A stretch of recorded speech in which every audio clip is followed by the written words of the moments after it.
Olá, seja bem-vindo mais uma vez ao nosso podcast Bíblia Comentada. Bem-vindo. Sabe quando alguém está num momento de muita dor, assim, no fundo do poço, e vem uma pessoa com a melhor das intenções dar um conselho espiritual, e aquilo no fim só machuca mais? Totalmente. É uma sensação péssima, porque a pessoa acha que está entregando uma verdade, mas o que chega soa como uma acusação, tipo, a culpa é sua. Exatamente. É a teologia que vira uma pedra, né? Isso, em vez de ser um abraço, um consolo, vira um peso. E é sobre isso que a gente vai conversar hoje. Vamos mergulhar fundo em um dos exemplos mais clássicos dessa situação. Nossa análise vai ser focada no capítulo 11 do livro de Jó, usando um comentário que destrincha o discurso de Zofar, o terceiro amigo. A ideia é justamente entender como verdades sobre Deus, que são corretas, podem virar armas quando são usadas sem compaixão, sem contexto. Isso. Qual a diferença, afinal, entre defender uma ideia e acolher uma pessoa? Acho que essa é a grande questão aqui. Então, só para a gente preparar o terreno. O cenário é de devastação total. Jó já perdeu tudo, tá doente, sentado nas cinzas. Ele já ouviu dois amigos, Elifaz e Bildade, que, com jeitos diferentes, já vieram com a mesma conversa de que ele deve ter pecado. E aí entra em cena o Zofar. E pelo que eu entendi, ele não chega para brincadeira. De jeito nenhum. Se os outros ainda tentaram uma abordagem um pouco mais sutil, Zofar chega com os dois pés na porta. A análise que a gente está usando mostra que ele não tem dúvidas, ele tem uma certeza. E qual é a certeza dele? É uma premissa simples e inflexível.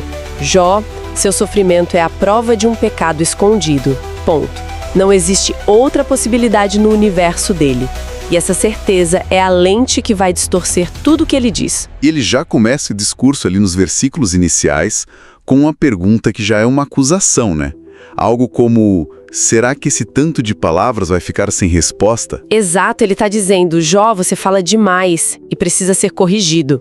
É de uma agressividade. Ele não está preocupado com o conteúdo do lamento de Jó, mas com o volume. O que é fascinante e ao mesmo tempo trágico é isso. Para Zofar, a dor de Jó é só falatório, é barulho. Ele não quer entender, ele quer silenciar. Ele não vê um amigo sofrendo, ele vê um erro teológico que precisa ser refutado. E isso já ensina uma coisa, né? A pressa em responder é o maior inimigo da empatia. Exato. Ele tá tão focado em ganhar o debate que esquece que o oponente dele é um amigo em pedaços. E depois dessa abordagem inicial, ele muda de tática. Ele traz Deus para a conversa. E aí a coisa fica ainda mais complicada, certo? Fica, porque ele usa o nome de Deus de uma forma muito presunçosa. No versículo 5, ele diz: quem dera que Deus falasse e abrisse os lábios contra você. Parece um desejo piedoso, mas tem algo por trás, né? Com certeza. Isso não é um pedido de consolo, é um pedido de validação. Ele não quer que Deus console Jó, ele quer que Deus confirme que ele, Zofar, está certa. Entendi. Ele tem certeza que se Deus aparecesse ia dar uma bronca no Jó. Exatamente, ele quer usar Deus como sua principal testemunha de acusação. Viu só, Jó, até Deus concorda comigo. É o cúmulo da arrogância. Isso revela uma visão de Deus quase utilitária, né? Como se Deus fosse uma carta na manga para vencer um argumento. E ele vai além. Ele chega a dizer que Deus está até esquecendo uma parte dos pecados de Jó. Ou seja, que o sofrimento dele é pouco perto do que ele merecia. Nossa, que pesado. É o auge. Ele não só acha que sabe o que Deus faria, como se sente no direito de avaliar a justiça divina. É uma teologia de causa e efeito fria, de planilha. Se tem sofrimento, tem pecado, não tem espaço para o mistério, para a soberania de Deus agir de outras formas. Certo. Mas aí a gente chega num ponto que dá um nó na cabeça. Nos versículos 7 a 9, Zofar fala coisas teologicamente corretas. Ah, sim. Ele pergunta, você pode descobrir as coisas profundas de Deus? Ele exalta a sabedoria de Deus, que é mais alta que os céus. Isso tá certo? Não tá. Onde tá o erro aí? E aqui tá o pulo do gato. A análise que a gente tem deixa isso muito claro. O problema não é o que ele diz sobre Deus. A teologia dele nesse ponto é impecável. Sim, Deus é insondável, é soberano. Então qual é o problema? É como e por que ele usa essa verdade. Ele transforma uma verdade linda e profunda numa arma de humilhação. Como assim uma arma? Pensa bem, a mensagem que ele está passando não é Jó, a gente não entende, mas vamos confiar na sabedoria de Deus. A mensagem implícita é Jó, quem é você, um pecador, para questionar alguma coisa. Esse seu sofrimento aí é só uma mostrinha da justiça que você merece, cala a boca e aceita. Uau! Ele usa a grandeza de Deus para esmagar o Jó. Exatamente, é uma verdade dita sem amor. E uma verdade sem amor pode ser mais cruel que uma mentira, porque ela vem com um verniz de autoridade, de espiritualidade. Faz todo sentido. Conhecimento sem compaixão só machuca.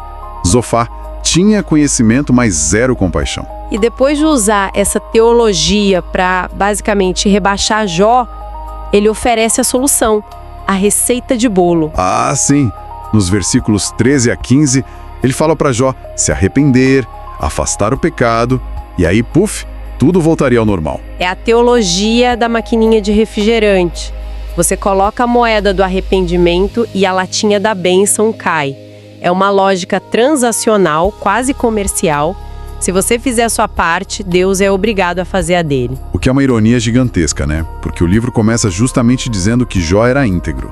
Zofar ignora completamente esse fato. Totalmente. Ele está tão apaixonado pela fórmula dele, pelo sistema teológico dele, todo certinho, que a vida real de Jó se torna um detalhe inconveniente. Para Zofar, a dor é uma evidência que anula qualquer outra. A teoria dele se torna mais importante que a pessoa na frente dele. Perfeito. É uma armadilha muito comum. Quando a nossa teoria sobre como Deus deveria agir se torna mais real que a dor concreta de alguém... E para fechar, ele conclui o discurso com o veredito final, né? Ele pinta um quadro de esperança para os justos e desespero para os maus. De novo, palavras que, isoladas, poderiam ser sábias. Mas o erro fatal é sempre o mesmo, a aplicação. Ele não está falando de categorias abstratas, ele já decidiu quem é quem. O justo arrependido seria o Jó se seguisse o conselho dele. E o ímpio sem esperança também é o Jó se ele não seguir. Ele assume o papel de juiz e profeta. Ele não está mais consolando, ele está sentenciando. É um ultimato. Ou você concorda comigo e se arrepende, ou o seu fim vai ser terrível. Que tipo de amizade é essa que não deixa espaço para dúvida, para o lamento? É uma amizade que foi engolida pela teologia. Zofar estava mais comprometido com o sistema de crenças dele do que com o amigo. E quando o sofrimento de Jó não coube no sistema... Ele preferiu condenar um amigo a questionar o sistema. Exatamente. Um erro clássico. Certo, então vamos juntar as peças. Olhando para esse desastre que foi o discurso de Zofar, o que a gente pode tirar de lição prática? Acho que a lição central é que é totalmente possível usar a verdade sobre Deus da maneira mais errada e destrutiva que existe. O erro dele não foi ser um herege. De jeito nenhum. A teologia sobre a grandeza de Deus estava correta. O erro foi a aplicação, a soberba, a falta de amor. O problema dele não foi duvidar de Deus, foi duvidar de Jó. Ou seja, o sofrimento não é um problema de matemática para ser resolvido com uma fórmula. É um mistério a ser vivido com fé. É isso. Zofar queria uma resposta simples para uma dor complexa. E ao fazer isso, ele só jogou mais sal na ferida. Eles viam uma equação de pecado é igual a punição, quando na verdade estavam no meio de uma história muito maior, sobre fidelidade e soberania divina. A visão deles era pequena demais para a história que Deus estava contando. Exato. Eles queriam um Deus que coubesse na caixinha da lógica deles.